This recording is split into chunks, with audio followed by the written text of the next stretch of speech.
नमस्कार, मैं राहुल कोटियाल। बारामासा के सभी दर्शकों को नए साल की ढेर सारी बधाई। इस साल की शुरुआत सोमवार से हो रही है, तो अपने वादे अनुसार हम भी हाजिर हैं अपना साप्ताहिक बुलेटिन लेकर, जिसका नाम है एक्स्ट्रा कवर।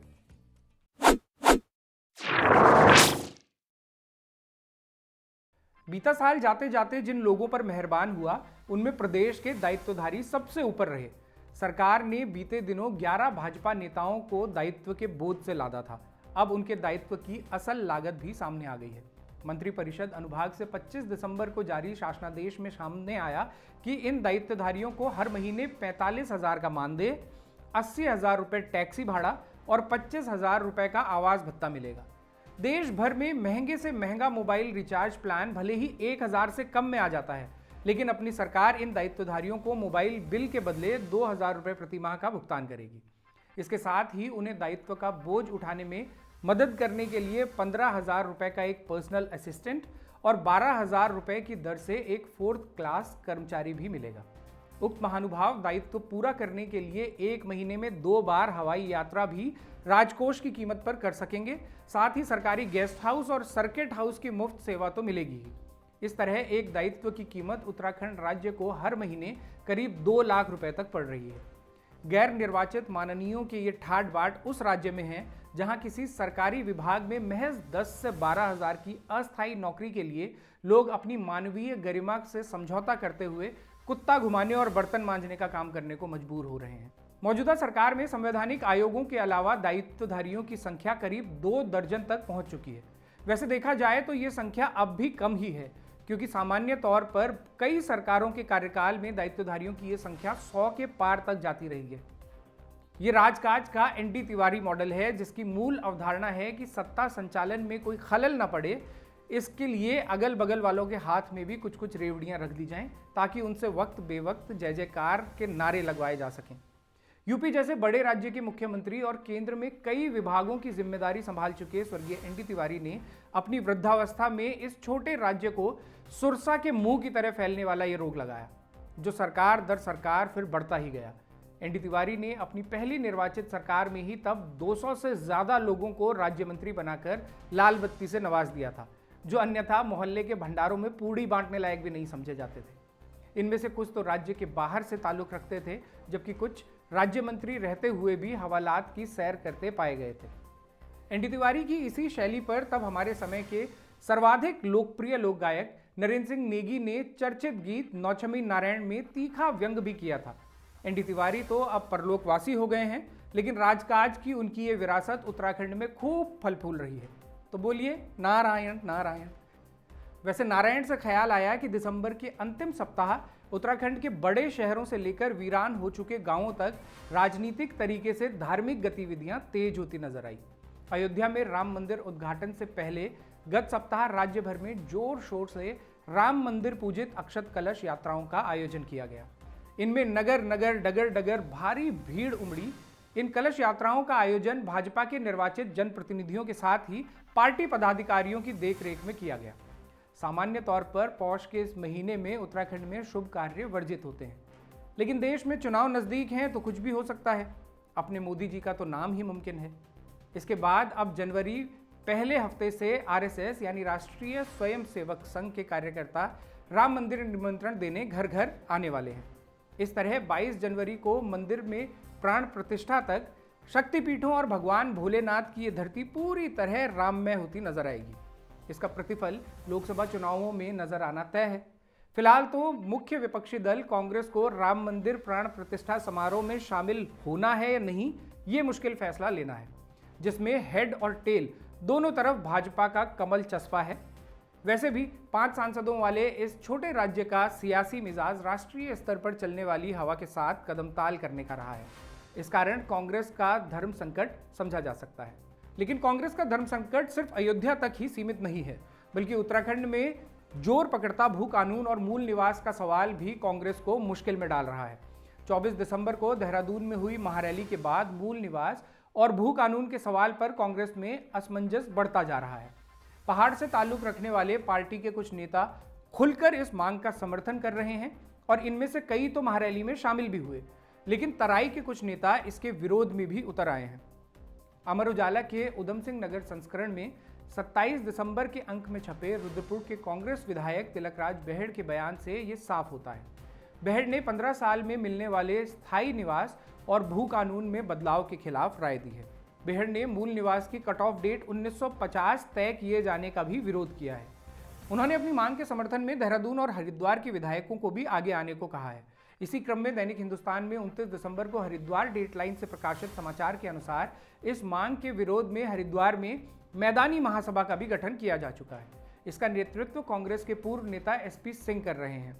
अब एक बात तो साफ है कि महारैली के आयोजक यदि इस मांग का सरोकार सिर्फ पहाड़ी जिलों तक सीमित रखेंगे तो तराई और हरिद्वार के लोग आशंकित होंगे ही, जबकि इस मांग को जल जंगल जमीन बचाने के विचार से जोड़ा जाना चाहिए। राज्य गठन के बाद हरिद्वार और उधम सिंह नगर के गांव भी घटती जोत और बढ़ती भीड़ की मार से जूझ रहे हैं। राज्य के सीमित संसाधनों पर पड़ती मार का असर इन दोनों पूरी तरह मैदानी जिलों पर भी पड़ा है, इसलिए यहां हैंडल विद केयर अप्रोच की जरूरत है। बहरहाल मूल निवास भू कानून समन्वय संघर्ष समिति के आयोजक इस मुद्दे पर देहरादून में दम दिखाने के बाद अब बागेश्वर के ऐतिहासिक उत्तरायणी मेले में शक्ति प्रदर्शन करने की तैयारी कर रहे हैं। इधर 26 दिसंबर को नई टिहरी में रोड शो के लिए पहुंचे मुख्यमंत्री पुष्कर सिंह धामी के सामने भी वहां आंदोलनकारियों ने चहुं ओर जय जयकार के बीच मूल निवास और भू कानून के समर्थन में नारे लगाए, जिसका तत्काल ही असर भी देखने को मिला। बारामासा के दर्शकों को याद होगा कि पिछले बुलेटिन में हमने बताया था, धामी सरकार किसी भी बड़े मुद्दे का दीर्घकालिक और तर्कसम्मत समाधान निकालने के बजाय हिट एंड रन का शॉर्टकट अपनाती है। सरकार की यही कार्यशैली भू कानून के मामले में भी देखने को मिली। 2023 की अंतिम शाम सरकार ने एक बार फिर हिट मारने की कोशिश करते हुए राज्य से बाहर के लोगों के लिए 250 वर्ग मीटर से अधिक की कृषि भूमि खरीदने पर रोक लगाने की घोषणा कर दी। ये रोक भू कानून के लिए गठित समिति की रिपोर्ट आने तक जारी रहेगी। इस तरह मोहित डिमरी, लुसुम टोडरिया और उनके युवा साथियों के खाते में इस आंदोलन के बूते शुरुआती सफलता भी दर्ज हो चुकी है। उम्मीद है सरकार बहादुर आगे भी इस मुद्दे का ठोस समाधान निकालेगी, वरना यह मुद्दा सरकार से लेकर विपक्ष तक को संकट में डालते रहने वाला है। इधर उत्तराखंड में मानव जीव संघर्ष है कि रुकने का नाम नहीं ले रहा। देहरादून में सीएम आवास से कुछ ही किलोमीटर की दूरी पर 27 दिसंबर की रात सिंगली गांव में गुलदार ने एक 4 साल के बच्चे को उसकी मां के सामने उठा लिया। बेबस मां बस चीखती बिलखती रह गई। इसके बाद गुलदार की दहशत कोर सिटी की तरफ बढ़ते हुए हाई प्रोफाइल सोसाइटी वाले आईटी पार्क में भी पहुंच गई है। वन विभाग को बाकायदा अपील जारी करते हुए लोगों से सुबह शाम की वॉक से बचने को कहना पड़ा है। ऐसी ही एक घटना 26 दिसंबर को टनकपुर में भी हुई, जहां जंगल में घास लेने गई उचोली गेठा निवासी गीता को बाघ अपने जबड़े में दबाकर 200 मीटर तक घसीटते हुए चला गया। इसी दौरान गीता के साथ मौजूद जानकी ने हिम्मत जुटाकर बाघ पर पलटवार किया। जानकी के शोर और पत्थर की मार से बाघ को आखिरकार भागना पड़ा।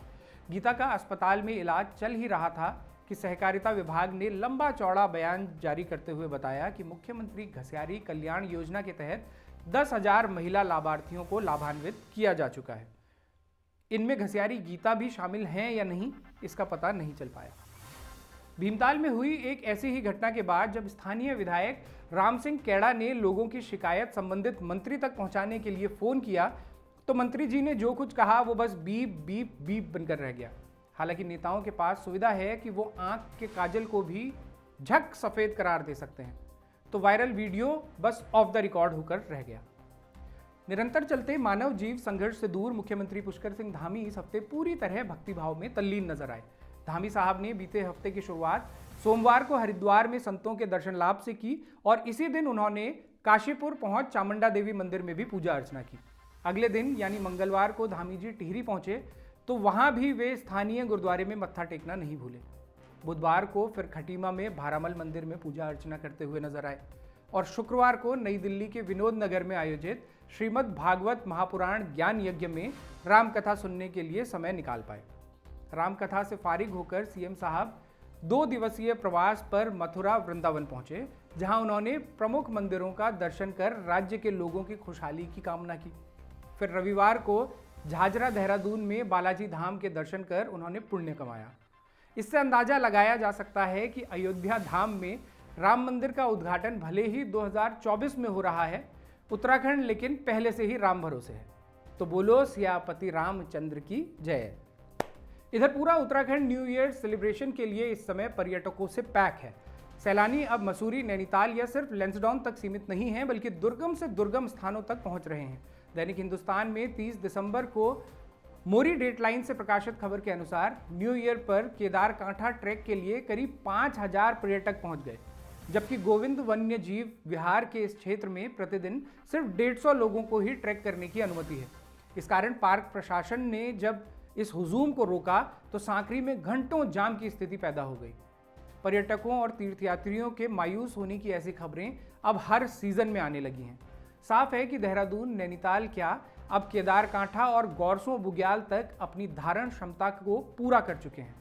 मोरी सांकरी में जब ये अफरा तफरी मची हुई थी, ठीक उसी समय देहरादून सचिवालय में अपर सचिव राधा रतूड़ी वन विभाग के अधिकारियों को ट्रैकिंग पॉलिसी और ट्रैकर के पंजीकरण की ठोस व्यवस्था करने के लिए निर्देश दे रही थी। ये आग लगने के बाद कुआं खोदने का सर्वश्रेष्ठ उदाहरण है।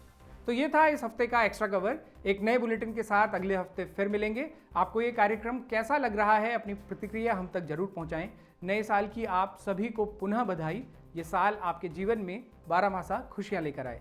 समन्या पैलाग, नमस्कार।